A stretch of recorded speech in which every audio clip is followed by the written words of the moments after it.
All the latest in Cubs land, including bullpen concerns, next.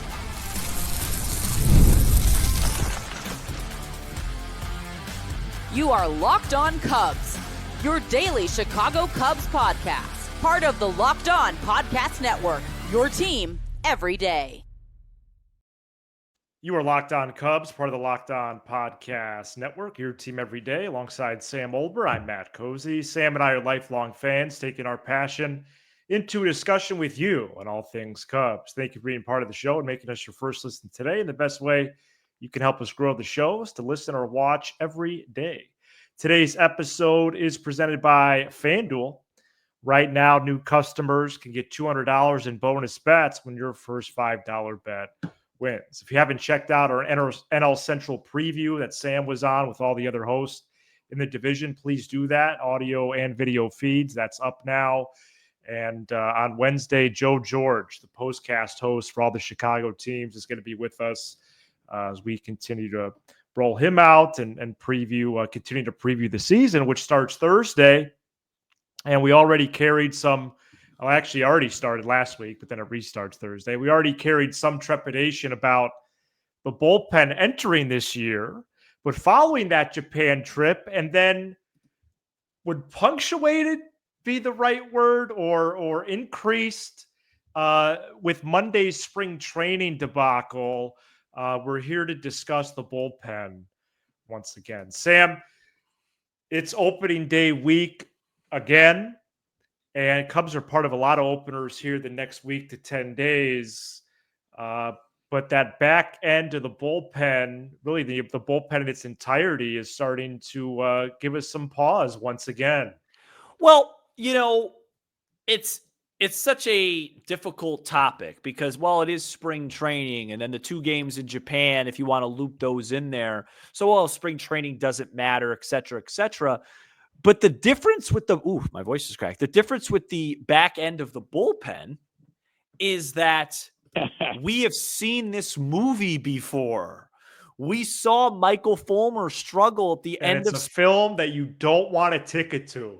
Yeah, and you saw Michael Fulmer at the end of 2023 struggle leading into opening day. That carried into April. You saw Hector Neris. You pointed that out to me. Thank you. Yep. And then I pointed out last year that something just didn't seem right with Alzolay stuff. It wasn't sharp, wasn't crisp. And I got to tell you, Matt, I'm seeing something a little similar with Porter Hodge. And I'm looking at Sahadev Sharma's tweets with Kyle and the setup man back and forth here, and Sahadev saying, well, they've really had a hard time. They're thrown off with Japan, and coming back with Japan, it's thrown things off. But then what was the excuse last year and the year before? They've gone into these seasons just not ready with their bullpen in April and May, and all year. This is not the first time I've mentioned it. I believe I've mentioned it many times on this show and more times to you off the air that I don't like the way Presley and Hodge in particular, you could add Brazier after that debacle today in there. And it's scary because they play real games that matter coming up. And the games against the Dodgers, Presley threw 4 strikes and 16 pitches. Hodge got away with a scoreless inning too, but I didn't think he looked sharp.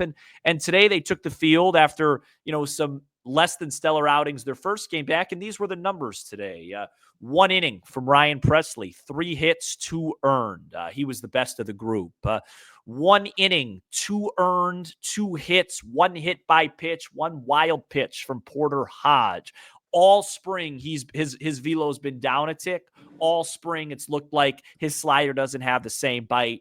And then Ryan Brazier took the cake, 1/3 of an inning, 4 hits, 4 earned, 3 long balls. I'd like to zoom in on the Porter Hodge part of it because have to. I'm not seeing a guy with sharpness right now. And because of the way he pitches, if he's not getting tons of Ks, if he's not getting tons of swing and miss, we already know he's erratic command-wise. The hit by pitches, the wild pitches, a walk every now and then, that's a part of his game. But what makes his game special, what makes his repertoire unique is he could pitch around that because he's flat out nasty at his best last year.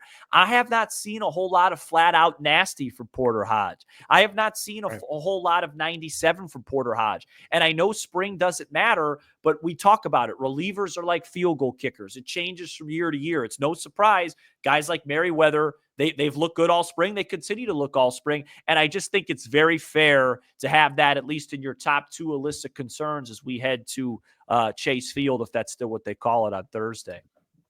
Well, absolutely. It's a top concern. And this is coming off of, and I do want to address it at some point this week. Maybe we'll do it with Joe George on Wednesday. Do we need to, or should we keep comparing 24 to 25? But I will the next 30 to 60 seconds. Last year, they had the 4th worst bullpen ERA in baseball from opening day through May. That was a big product of their record, in addition to their paltry offense. 26 blown saves, 18 of them in the first half. But this year, you saw early on maybe some signs of optimism. Maybe you can talk yourself into being encouraged from their offseason moves. But it's fair. It's fair to evaluate right now, not necessarily off the spring training results, but just in the trends, whether it is velo, whether it is less spin, whether it is efficiency. And right now, Thursday's pen is projected to be Presley, Hodge, Brazier, Thielbar, Merriweather, and then 3 guys who could give you bulk if that's what they choose to do, and Pearson, Keller, and Colin Ray, as Ben Brown likely to win the 5th starter job now. Tyson Miller was placed on the IL over the weekend. No timetable for his return. In the minors, I just want to give a thorough report.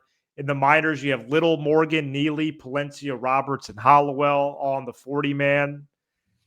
What happens to Brown this year? What happens to Wicks, Assad, Horton? So on paper, you can talk yourself into it. But again, there's not a lot of impact here. And entering the offseason, we wanted impact in 3 spots. Offensively, Kyle Tucker, they did that. Starting rotation, didn't do it. Bullpen, didn't do it. Right. So one of the 3 groups, they added impact. The other 2, they didn't do it.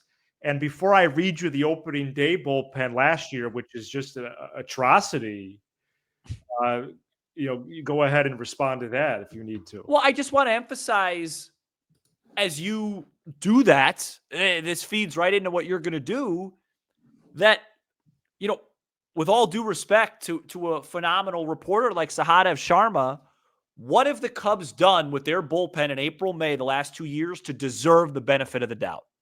They haven't. What have they done to say, oh, well, it's early, or with a Japan trip?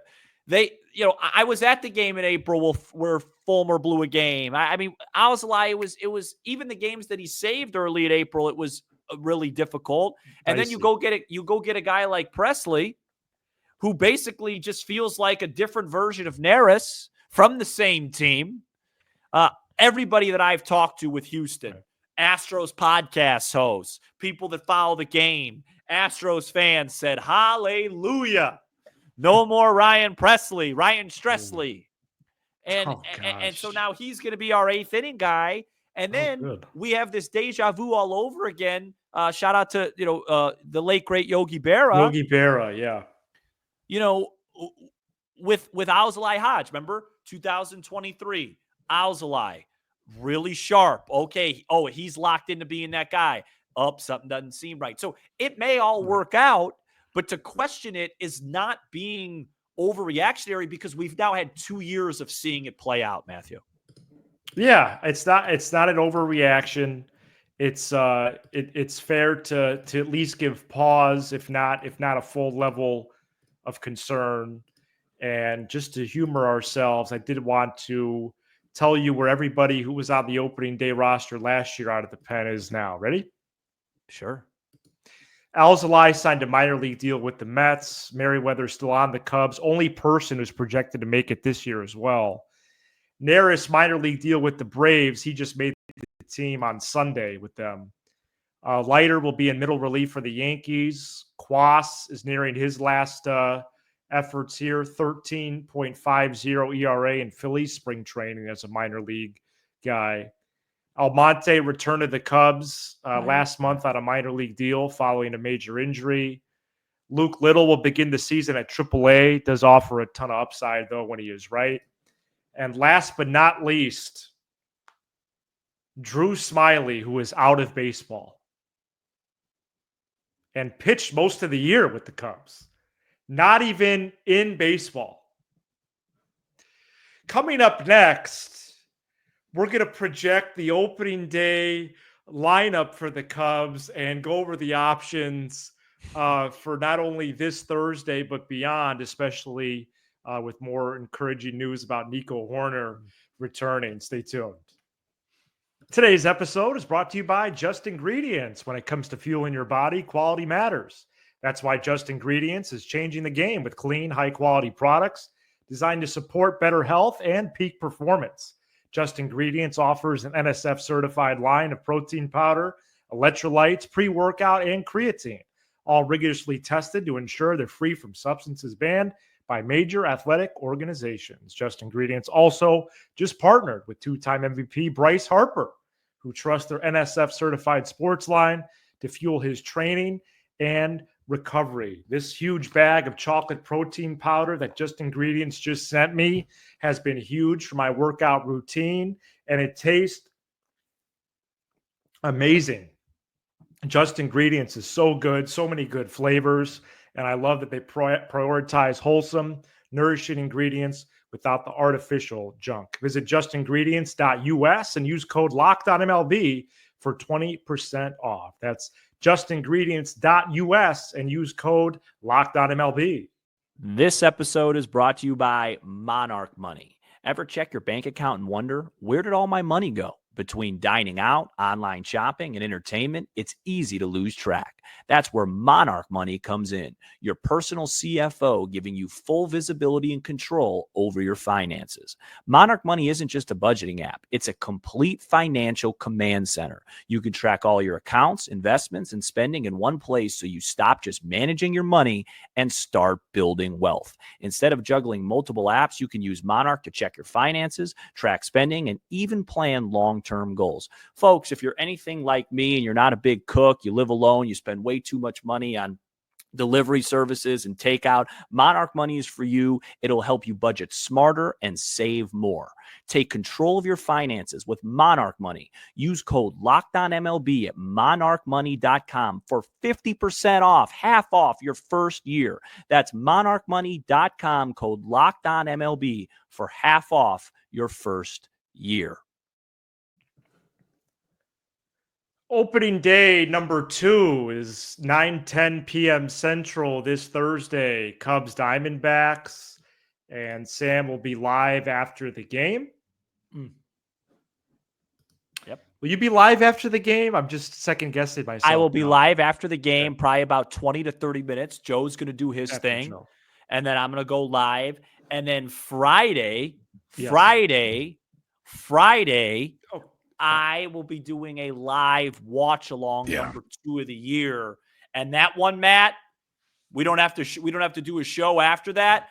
Call me Rocky. I'm going the distance. Well, and unless it's a blowout. I would like if we did that, more often, to be honest with you. I know I might come on for the first couple innings of that one. Yeah, no, I'm doing a watch along. The only problem if you come on is if you're ahead of me, you can't give anything away. I think I'll just come on for one inning. Same point. Swing by and just swing by. Well, I won't pull the game up. I'll just have the game tracker up or something. Well, okay. Well, I like to watch it. To be fair to you. Yeah. So Corbin Carroll might hit 3 homers. Let's go. All right. So before we get into Cubs Diamondbacks goals, series goals, which we'll do later in the week. Also, the Cubs go to Sacramento after that, 3 with the A's and an off day before finally returning to Wrigley Field Friday, April 4th. I'm trying to persuade Sam to go to the Cubs game with me on Saturday, April 5th. Mm-hmm. Let's take a look at this projected lineup. This is from yours truly. Happ in left, say a DH, Tucker in right, Bush at first, Swanson at short, Horner at second, PCA in center, Shaw at third, Amaya catching. And there's a lot of different combos here, Sam, because Horner could bat first against lefties. He could bat really first or second against lefties or righties. PCA leadoff potentially this year, maybe even second leadoff in the 9 spot. I was thinking about that today. Shaw hit 5th in Japan. I don't know. I think Swanson's destined for that spot, but we'll see. It's a little too much pressure early, right? I think so. And, we'll see Turner for Bush. We'll see Kelly for Amaya. Do we see Workman in there? Did Workman make the trip to Japan? Never saw him. He had a homer, another homer today. Joking, but yeah. So he'll play. This lineup's fine. Just score runs. I don't like. We know what the lineup's going to be. They scored, 4 runs against the Dodgers 2 games. They scored 4 runs against the Japanese teams in the exhibition games. They scored 8 runs in 4 games. Wow. Just score runs. Average of 2 a game, I believe. Yeah, I mean, we talked about it. This team needs to score 4+. I mean, we could sit here and talk about the relief concerns all day. You got to get to them. So you got to score runs. I'd like to add in. Have I done this on the air? I don't know if I have. I can't keep track of what I tell you off the air and on the air. And this is no disrespect to Miguel Amaya.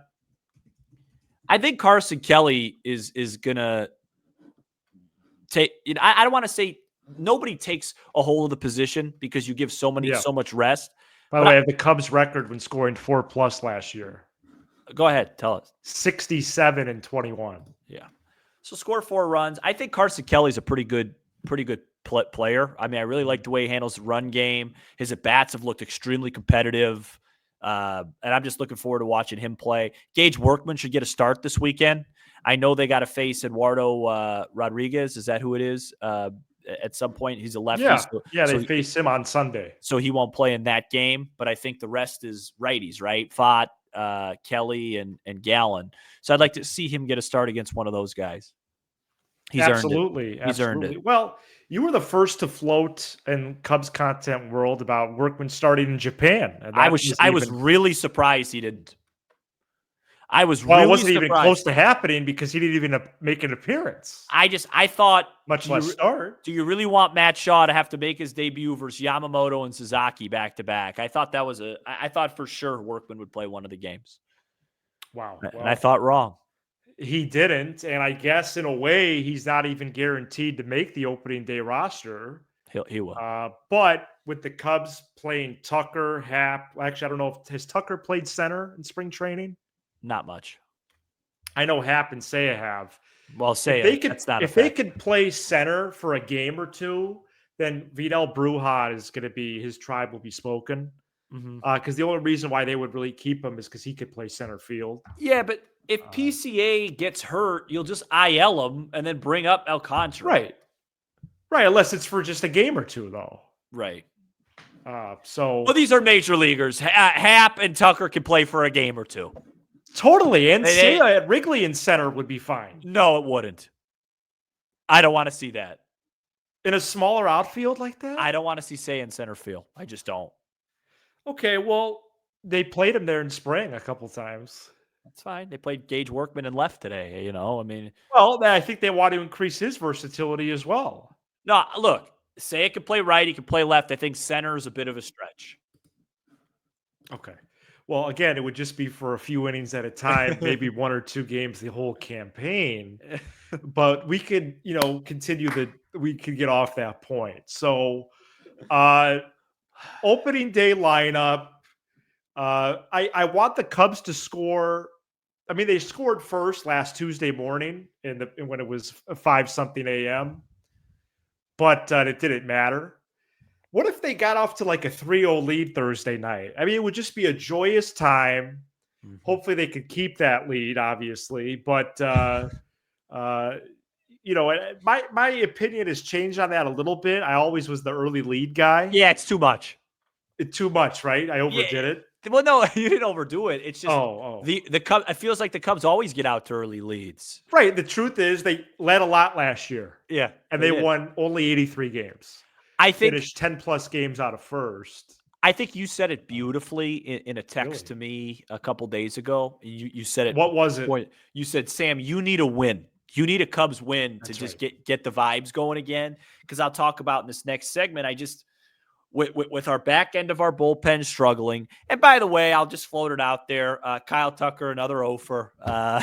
He's now hitting 070 something in spring. So, with that all going on, say I got hot. Say it a double, a couple homers this week.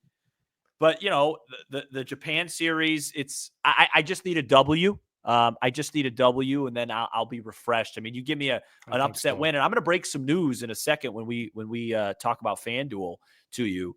But I just need a W.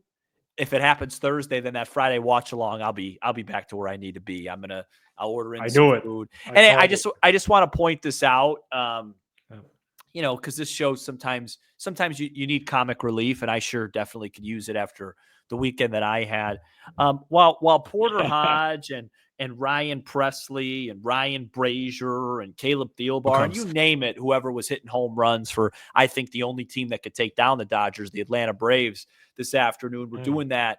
Marquis was playing a little mystery game of which Cubs pitcher had Domino's Pizza in Japan. Brad Keller said that one of the guys went there, and then every other interview was just, hey, so who is the guy? Gotta know. I just like to say publicly, I'll be losing no sleep over not knowing which Cubs pitcher treated himself to a couple slices of Domino's in Japan. It means nothing to me. I'm here to find a way to win this division and win baseball games. Are you excited for opening day? You, the Cubs fan. Let's get into that right after this. This episode is brought to you by FanDuel. March Madness is here, and for someone like myself, it is now gone with my Illini not showing up on the big stage. And FanDuel is giving you the chance to get in on the action like never before. Right now, new customers can get $200 in bonus bets. That's $200 when your first $5 bet wins. 200 extra bucks to use on everything from buzzer beaters to Cinderella stories. How about that buzzer beater by Derek Queen on Sunday? What a move. That wasn't a travel. And even who's cutting down the Nets. Matt, I have some news about our Cubs over on FanDuel. And I'd like to say this. On Thursday night, the Cubs will be bigger underdogs in Arizona versus Zach Gallen than they were in any of the two games in Japan, with the Arizona Diamondbacks opening up as minus 175 favorites. If you think the Cubs are due to win and are going to come in ready to go, you can get them at plus 145. Might not be a bad wager. Visit FanDuel.com and get in on the college hoops action, the Cubs action, all tournament long. All right, not great news with the Cubs odds for opening day right there, but cautious optimism moving forward here. Hard schedule, first 41 games. We talked about that last week. Last segment here, opening day was technically or not. I don't think I even need that premise, that caveat, whatever you want to say. I just cost myself couple comments there. I should just get to the point and try to not use more words. So, Sam, what I'm trying to say is this is opening day again. It's not rub off some luster from last week? Because I think it did. It did. Unfortunately, this doesn't feel like opening day to me. Granted, this week is not a great game time either, though. It doesn't feel like opening day to me. I wonder how I would be feeling if we just were a 1-1 club. Okay. But no, I'm not super excited about it. I mean, I'm excited. What I'm excited for is the regularity. So I can't wait. Yes. I can't wait to wake up on Friday and play a baseball I got that feeling game today. Everyday baseball returns this week. Look, a lot of people like to ask me what I do for fun. And when I say that, nobody ever asks me that, actually. I just lied on air. But to make my point, Thursday night, Cub game. Right. Friday night, watch along. Saturday night, Cub game, maybe, shout out to Marquis, a pizza. You know what I mean? So I can't wait to just watch the Cubs all the time. And Matt, I believe we go right into it on Monday too. We don't have a day off. We have Cubs games all the way until Thursday, right? Yeah, it's through Wednesday. Yeah, so that's awesome. I mean, Wednesday I of just next week. something to look forward to, something to get hyped about every day. That's what I'm looking forward to. But this specific opening day, yeah, it's a little bit lackluster because we've played 2 meaningful games already. And you know, they didn't go well, and it was an early wake up, and it just the vibes right now. I need a vibe lifter, and it's not going to take a lot. It's not going to take a lot. You know, Hap leads off against Gallen with a double to left center. Seiya walks and Tucker pops a 3-run homer. Vibes are up. Huge. Yeah, Vibes are up. I'm lifted. Okay. It's not going to take a lot. I just need a vibe lifter. That's it. Just a small one. And if that happens early, I'll be good. Is that fine? Can I say that? It is, and I'm wondering if we would feel differently if they were 1-1 is fair, and I would go as far as to say that it would feel different. It was just such a boring series. It was, yeah. So right, and it was again. The Cubs are playing an indoor stadium this week. Yeah, but it'll be buzzing. Get outside a little bit. Yeah, but this will be buzzing. Buzzing with Cub fans for sure. Well, and I'm glad they're only just going down the street for the opener after the Japan trip. I will need to announce here on the show. Please stop citing, the Japan trip. Oh, I was just going to ask you this. And stop, please, reporters, especially media, anybody really. I don't want to call out our great listeners. I don't really think they're doing this. I think it's more of a Cubs, what I would call Cubs apologists. You can guess who that is. I'm not going to say it on the air right now. Please stop talking about the time change and the sleep schedules and jet. If I hear the phrase jet lag one more time, oh, I'm glad you didn't listen today. I'll be upset. So this is very funny because my next question was going to be, at what point do you get tired of the Japan excuses? Because I'm not there. I actually think it's fair. Probably when they line up on Thursday. Yeah, I think it's fair to say, hey, man, these guys are off a little bit. Okay, I mean, first of all, I want to say this. Mookie Betts is still sick. That's concerning. Big time. And he's lost like 20 pounds. Wish him well. Not only one of the best players in the game, but, man, just seems like just an all-world dude. Baseball's a better sport without him there, and we need to figure out, how to get him back on the field because he's great to watch.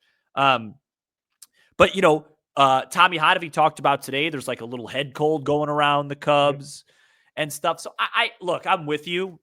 I was going to say after this weekend, I don't want to hear about Japan anymore.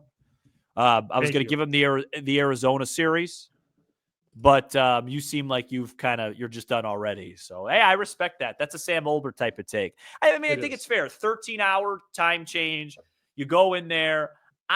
For me, I would like to not hear about the food experiences there anymore. If you don't feel well. Right, I get they went to 7-Eleven. It's different in Japan, all that. Yeah, I get it. They tried a bunch of stuff. I think Brad Keller talked about trying cow tongue today, and that's great. How about we talk about Brad Keller being the closer or something like that? Yeah, no, I know. Okay, all right. No, but I do think I do think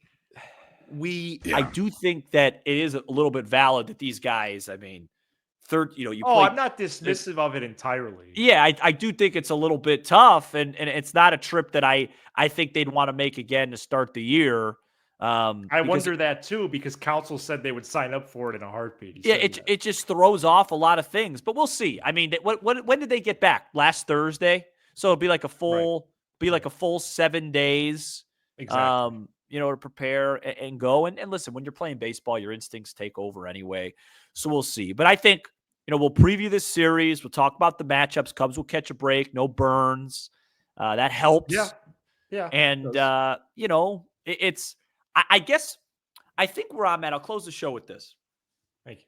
I think with the Cubs losing the 2 games in LA, looking at the schedule, looking at the slow start spring-wise to some of the guys, I think I've just already assumed it's just going to be a grind here for a while, and I'm embracing the grind, and I know it's going to be a bit of a struggle, but I think if we can, survive that and come out, better starting in mid-May, this team will be able to start stacking some wins, and we could have a fun summer. But I just need a vibe change. Tuck, King Tuck, man, hit one into the pool.